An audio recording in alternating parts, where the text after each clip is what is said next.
This one's getting good. On a recent podcast, Shaq said he could score 12 points in 3 minutes on Rudy Gobert and added that the three-time Defensive Player of the Year wouldn't be able to guard him at all. Well, the Jazz big man had a response to that claim. He went on Instagram and wrote, "I would lock his ass up." Shannon, this exchange went viral online last night. Weigh in here. Whose side are you on?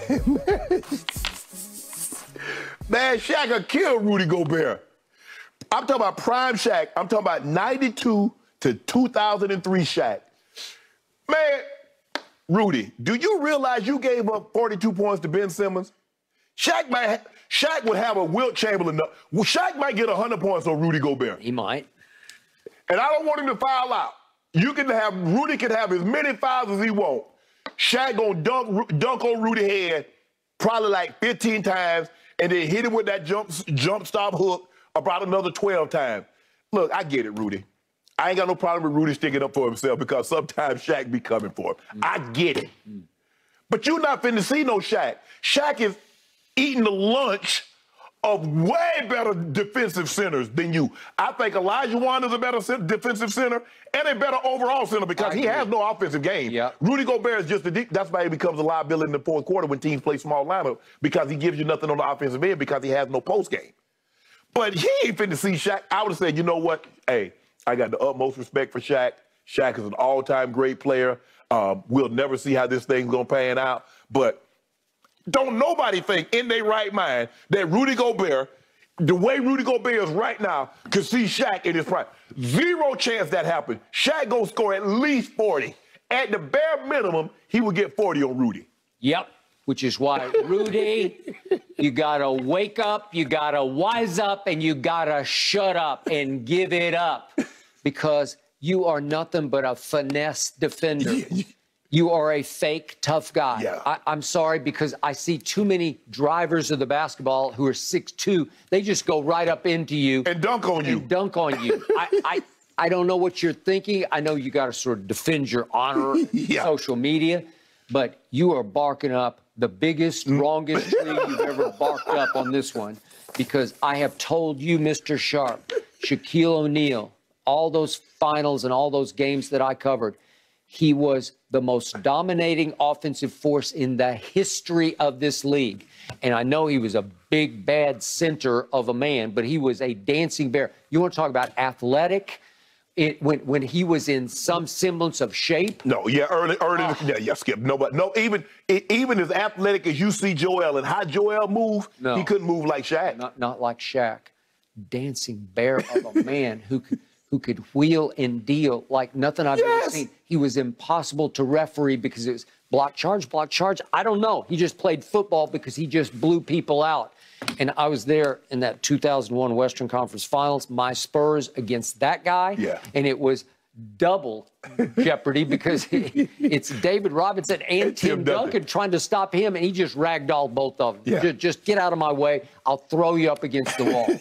And if we could see what he did, I think we have that one, what he did to David Robinson. I mean, this is just silliness to me. This is just, look, Lord have mercy. I mean, he just. David Robinson is a defensive player of the year also. Look at this. And David Robinson is 7 feet tall. Yeah. What do we give Shaq? 7'1"? 7'1". Yeah. 7'1", and is he 300-ish? Right? Who, Shaq? Yeah. Oh, hell yeah. Shaq was like 325 in his prime. I'm talking about when he was in shape. Oh, he was 325. Easy. Look at the footwork on this play. The footwork and then the explosion to the hoop. This is unguardable. He dunk it on Rudy. First of all, if a 6'3" guard gonna dunk on Rudy Gobert, I guarantee you, Shaq gonna pull the backboard down on him. And I got to tell you, Shaquille O'Neal was a bad man. Yeah. He had a nasty streak in him. He had cold-blooded Still got it. assassin. He still does. I mean, he comes off sometimes like a cartoon figure. The kids love him. The kids love him. He I mean, you know, you see him out. He's always helping people. You know, he'd be in the store and he's like, I got that. I'll buy this. And he always give it to the community. But don't let that persona fool you now. Don't let that Rudy. Nah, Rudy. Back off, back down. Take it easy. Save yourself. You know what? He reminded you of Rudy on Fat Albert. Rudy was always calling some BS on That's Fat true. Albert. That is true. Rudy, you called him some BS. Leave Shaq alone. Do not mess with It the would bad be fun dog. to watch, though, wouldn't it, guys? Shaq In an might bowl him imaginary over right world. now. I'd pay to see that. Maybe so. All right. Is someone encroaching on Skip's Cowboys in Dallas? We've got the latest news out of the Big D coming up next. But he is certainly still active on social media. This week he posted some lyrics from Nas's 1999 track, Hate Me Now, writing, quote, "People warned me. When you're on top, there's envy." Shannon, this is your dude. What exactly is LeBron trying to say here? I have no idea. I believe let the psychoanalyst Skip Bayless do this, because when I read tweets or I read someone's IG post, I'm not trying to say, is she trying to send a message to her boyfriend? Is he trying to send a message to his girlfriend? Man, I wonder what he was thinking. I look at it and I keep it moving. I don't look at LeBron James tweets and try to analyze every time that he says something. Is there a deeper meaning behind that? Man, I wonder what LeBron is thinking. That's not what I do. But maybe he's trying to find motivation. We commended Michael for trying to find him motivation. He got upset because George Karl didn't shake his hand. He used that as motivation. Whatever Michael felt, any disrespect or any slight, he used that as motivation. Now it's like, well, LeBron, what's going on? I don't know what's going on with LeBron. I just know he has a lot of time to evaluate what happened last year and what he wants to transpire moving forward heading into year 20. So that's where I am on that. I got nothing. I wish I could say, you know what? This is what he meant. This is what he's saying. I have no earthly idea what he meant or what he's saying. Seems like a guy that's enjoying himself. He's been all over. He's been in Italy. He's been in Dubai. He's been over here. He's been over there. It seems to me that he's enjoying his time, realizing that, you know what? In the next month or so, I'm going to have to put my nose back to the grindstone, and I'm going to have to do this thing, what I've been doing for the last 20 years. To be able to perform at a high level, I'm going to have to get back into the shop. And so for me, Skip, when I have no earthly idea. I'm not going to sit here and lie to try to psychoanalyze LeBron. I don't know what he meant by what he said. Okay, Dr. Bayless is about to be in psychoanalyzing from a distance by putting LeBron on a TV couch, right? Yeah. I love LeBron's tweets because I always tell you, highest IQ in basketball. And the other thing I love about LeBron on social media, he is a deep thinker. This is some deep water he's going into here.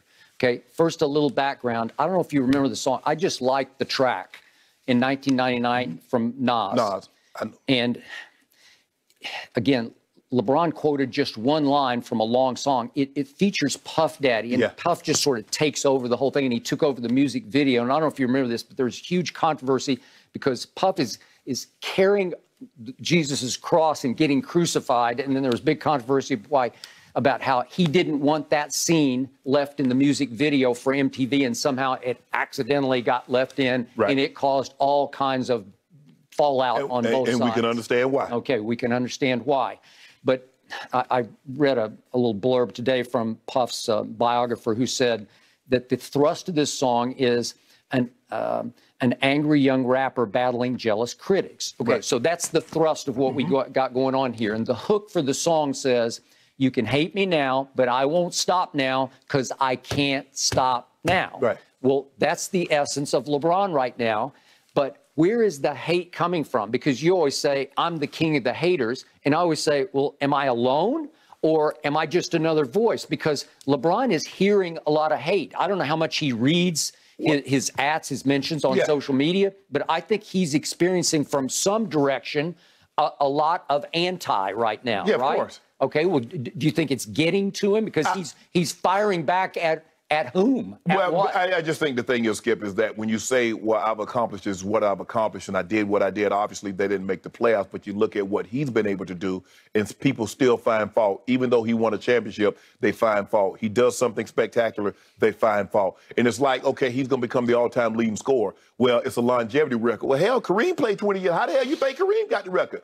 They make it seem like you can just break all these longevity records in 5 or 6 years. No. Right. No, I got that. And I agree with your thrust on Kareem because the winning time theme, we're talking about the HBO series, is that Kareem was kind of drifting along before Magic fell out of heaven into his lap because he was thinking about retiring at that point. Right. And all of a sudden, Magic not only changed his life, and here they go into Showtime, but he added, what, 10 years onto his career? He did. Well, he did. He did. Okay, and that's why Kareem and another 5 titles. and another 5 titles. But the reason Kareem became the all-time leading scorer is because